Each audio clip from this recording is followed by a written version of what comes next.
Hey there, campers! Here's how you can get metal in Outbound. To get metal in the game, you'll first need to unlock the Metal Smelter blueprint. The blueprint starts appearing at Signal Towers once you've already downloaded at least 7 other blueprints. After unlocking it, set up camp and open the build menu. Head to the Workstations tab, then select the icon with the rotating arrows and box to find the metal smelter. Build it on top of any counter and interact with it. Inside the smelter menu, you'll find the recipe for metal, which requires 2 pieces of scrap metal for each piece crafted.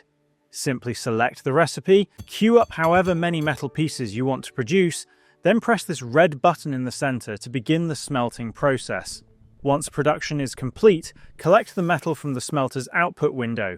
You can either place it directly into your inventory or store it inside your camper van's built-in storage, and that's basically all there is to it. If you found this video helpful, don't forget to leave a like and subscribe for more straightforward guides. Thanks for tuning in, and I'll see you in the next video.